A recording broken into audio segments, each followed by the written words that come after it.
The night was merciless. Cold rain pelted down from a bruised sky, soaking the empty streets of a forgotten neighborhood. Neon lights from a distant gas station flickered weakly, but here, among the cracked sidewalks and abandoned houses, there was only darkness and the sound of water dripping into puddles.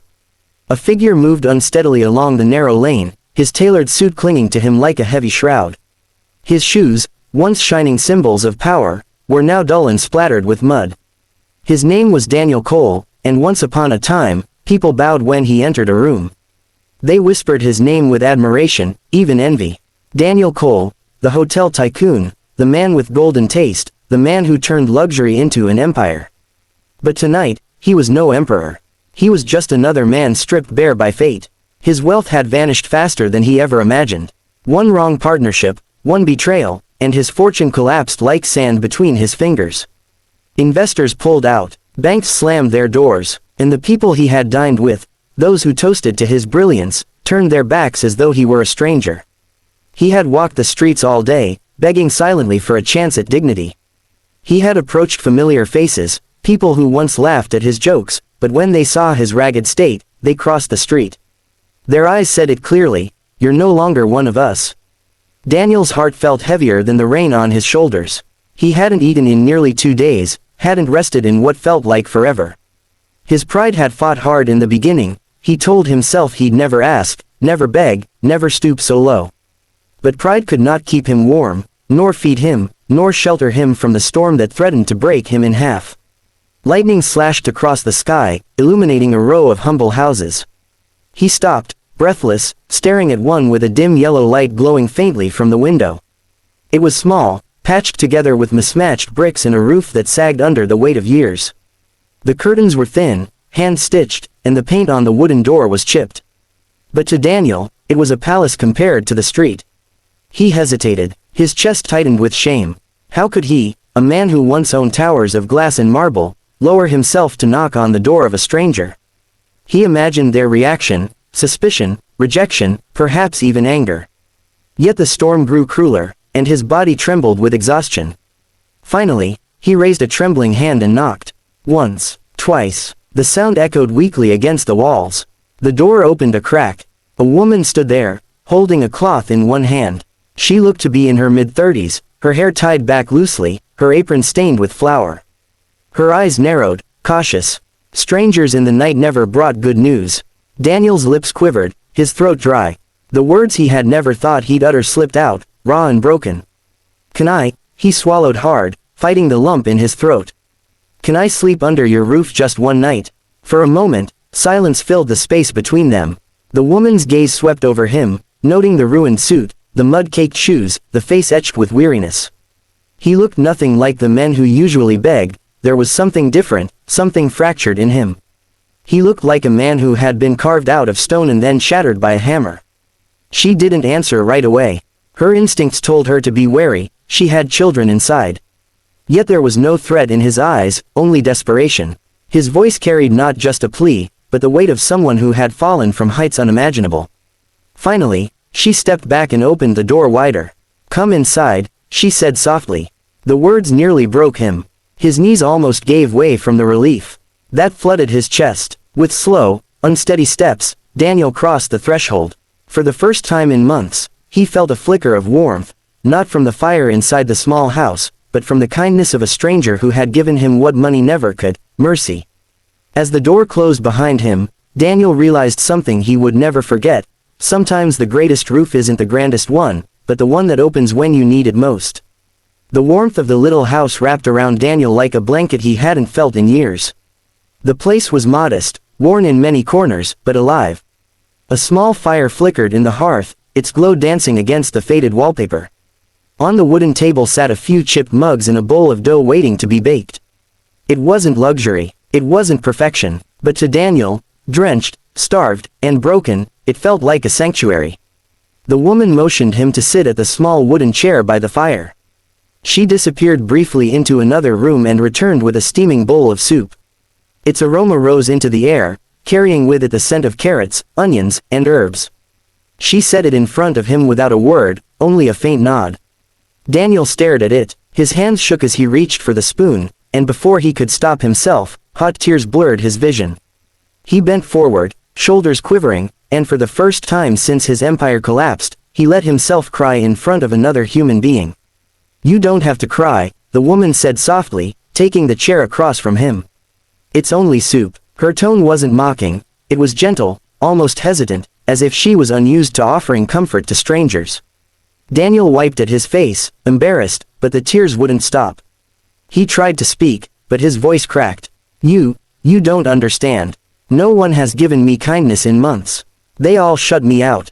Tonight, I thought I'd die in the street." The woman's expression softened. For the first time, he noticed the lines of tiredness etched around her eyes. She was a person who knew struggle, who lived on small means but carried strength in her silence.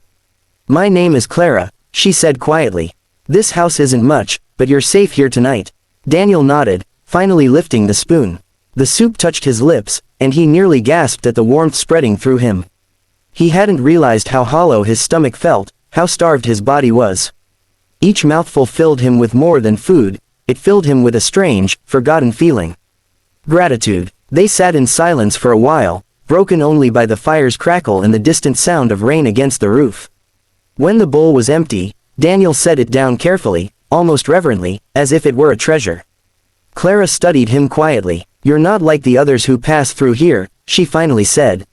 "Your suit may be worn, but it was once expensive. Your voice, it doesn't sound like a man who's always been poor." "Who are you?" Daniel hesitated. Shame clawed at his throat. For months, he had hidden his name, fearing the sneers, the pity, the gossip. But here, in this humble kitchen, something inside him shifted. For the first time, he wanted someone to know, not because of pride, but because of the ache to be understood.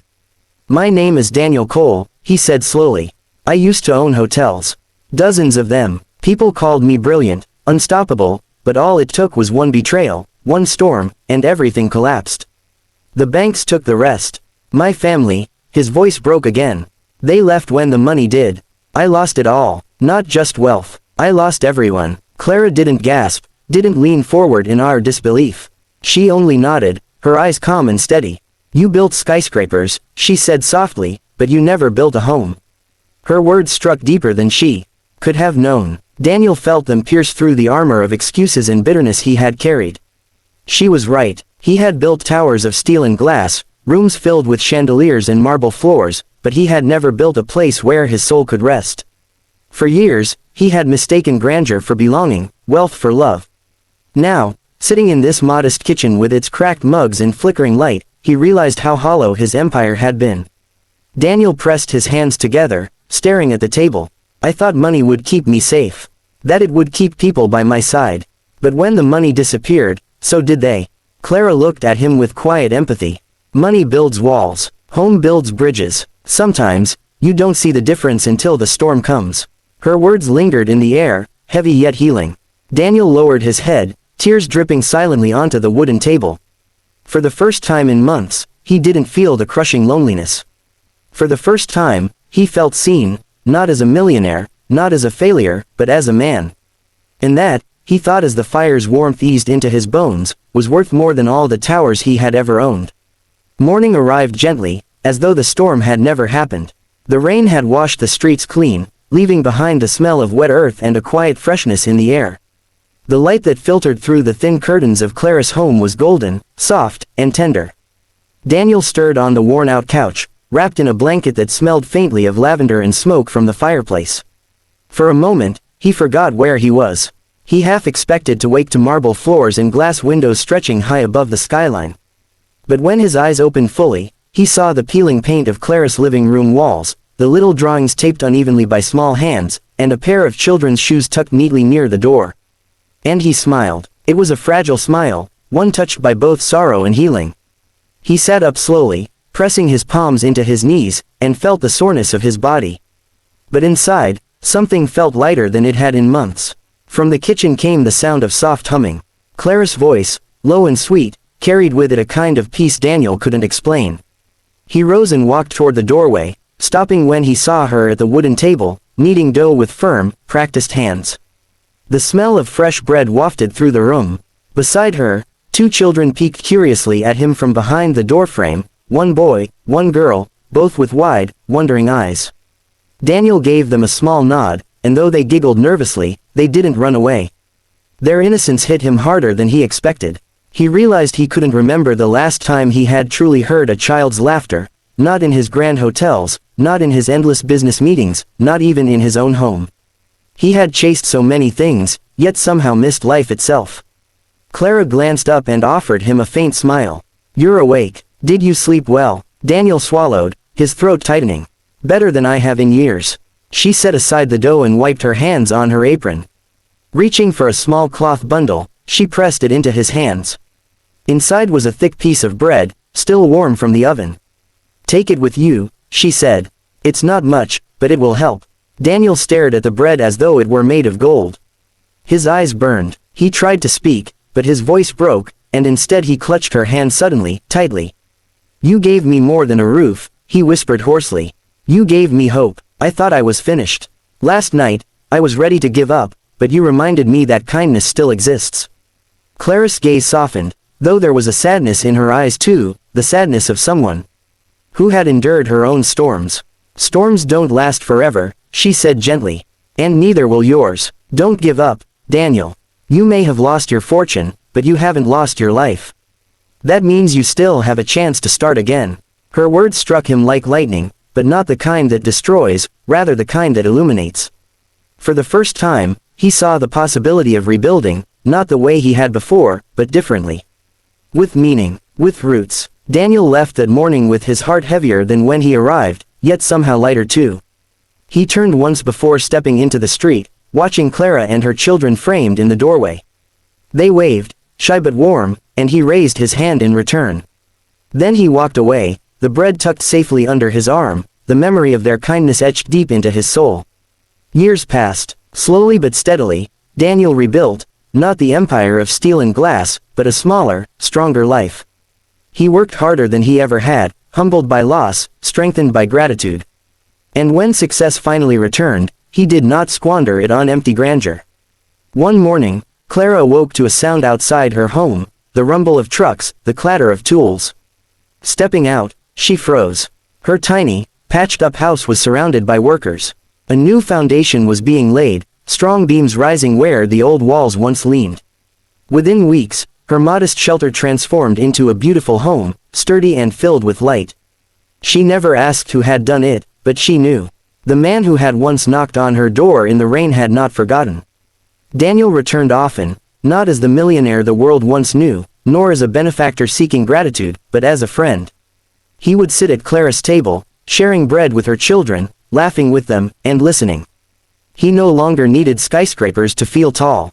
Because he had finally learned that true wealth was not measured in gold or glass towers, it was measured in the hearts that opened their doors when the world shut you out.